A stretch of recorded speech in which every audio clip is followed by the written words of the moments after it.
Muy buenas tardes, Andrea. Hola, buenas tardes.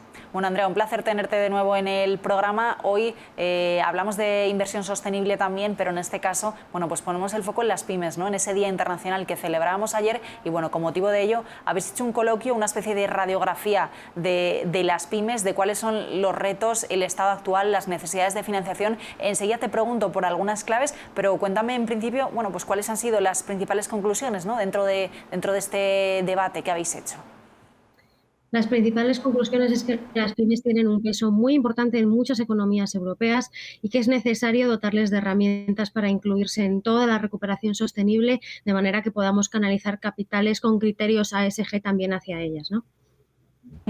Dentro de bueno, los datos que destacáis, Andrea, pese a aportar el 65% del PIB nacional y el 75% de los puestos de trabajo, las pymes tienen características de heterogeneidad o de tiempo esperado de supervivencia que pueden estar ralentizando su transformación. Este sigue siendo, bueno, desde hace años uno de los, no sé si decir mantra, ¿no? pero sí que es verdad que es quizá uno de los grandes retos y de los temas que más hablamos cuando hablamos de pymes en España. Así es y así sigue siendo. De hecho, cuando ahora hablamos de poner en marcha todo el articulado europeo de finanzas sostenibles, una de las mayores preocupaciones es que, atendiendo a las características que tienen, un mismo estándar de información no financiera, por ejemplo, no puede funcionar igual para todas, o incluso por las características de tamaño que tienen, un 30% son micropymes o no tienen asalariados, pues se puede poner en jaque su supervivencia, ¿no? Que es el riesgo principal para la pequeña y mediana empresa y para la microempresa, de manera que va a ser muy difícil encontrar ese equilibrio, de manera que las pymes puedan trasladar la información sobre sostenibilidad al financiador, que canalice adecuadamente los capitales y que estimule, ¿no?, al final, un mejor desempeño ambiental y social, para que también estas empresas puedan aprovechar las oportunidades de efecto de demanda de mercado, de demanda de otros grandes operadores para los que trabajan como subcontratas, o incluso que eviten los riesgos regulatorios.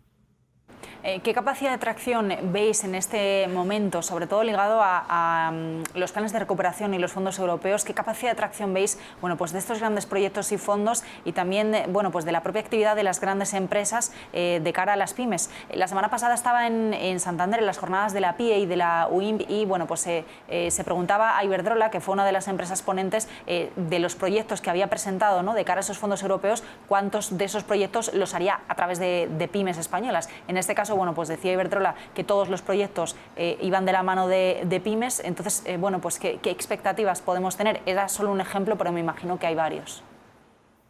El efecto arrastre de la gran empresa a la pyme es enorme. Al fin y al cabo, están muy integradas en cadenas de suministros, y no solamente en cuanto a estándares de cadena de suministro, sino también de información. Si la gran empresa debe reportar, y ahora ya no tan grande, de hecho estamos en una revisión de información, las empresas de a partir de 250 empleados en pocos años deberán publicar un estado de información no financiera o de sostenibilidad. Ese efecto arrastre va a demandar o va a propiciar que la gran empresa le exija a la pyme información que luego ella tenga que reportar a sí misma, por no mencionar que los propios fondos de inversión van a tener que divulgar, en base al reglamento de información de sostenibilidad para servicios financieros y en base a una taxonomía que exige conocer las características de sostenibilidad de los subyacentes de la inversión. De manera que, por mucho que además intentemos simplificar los estándares para la pyme, el efecto arrastre yo creo que va a ser el motor principal, ¿no?, de la grande a la pequeña y del inversor a la pequeña.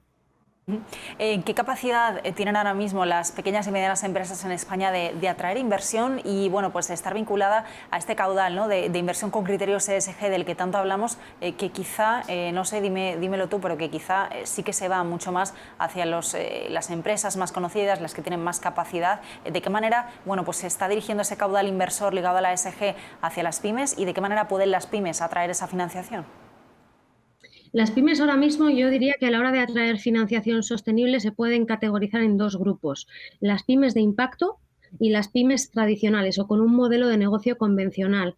Las pymes de impacto lo que presentan es un modelo de negocio que, simplemente desarrollando su actividad, ya contribuyen activamente a un objetivo ambiental o social, de manera que para ellas es muy orgánico y muy natural reportar en base a objetivos de sostenibilidad, y ya se encuentran en foros y en plataformas de financiación que ya son un poco, bueno, están muy adaptadas bueno, a este tipo de financiación, ¿no? Lo que es importante es encontrar vías de financiación para el modelo de pyme convencional, que además es el mayoritario en España, en Italia y en muchas otras economías europeas. Y en este sentido hay tres fuentes principales, ¿no? En primer lugar, las fuentes públicas que estimulan la aparición de unas líneas de crédito con criterios de sostenibilidad para canalizar a la pyme a través de los grandes operadores bancarios. Están las líneas privadas que bueno, ponen a disposición también financiación con unos tipos de interés pues ventajosos desde el punto de vista de lo que se debe pagar por la financiación de la empresa, sujetos a objetivos de sostenibilidad. Y luego hay una nueva aparición de instrumento financiero muy interesante que es el de la financiación combinada, el blended finance, que combina fondos públicos con fondos privados para aminorar el riesgo de invertir en pequeñas unidades o en pequeños fondos, en pequeñas empresas, de manera que se puede escalar capital comercial y canalizarlo hacia empresas con un tamaño menor, ¿no? Promedio. Hablaremos dentro de poco, Andrea, de una pyme de impacto, igual que hablamos ahora mismo de, bueno, pues de inversión de impacto. No sé si podremos acuñar ese concepto.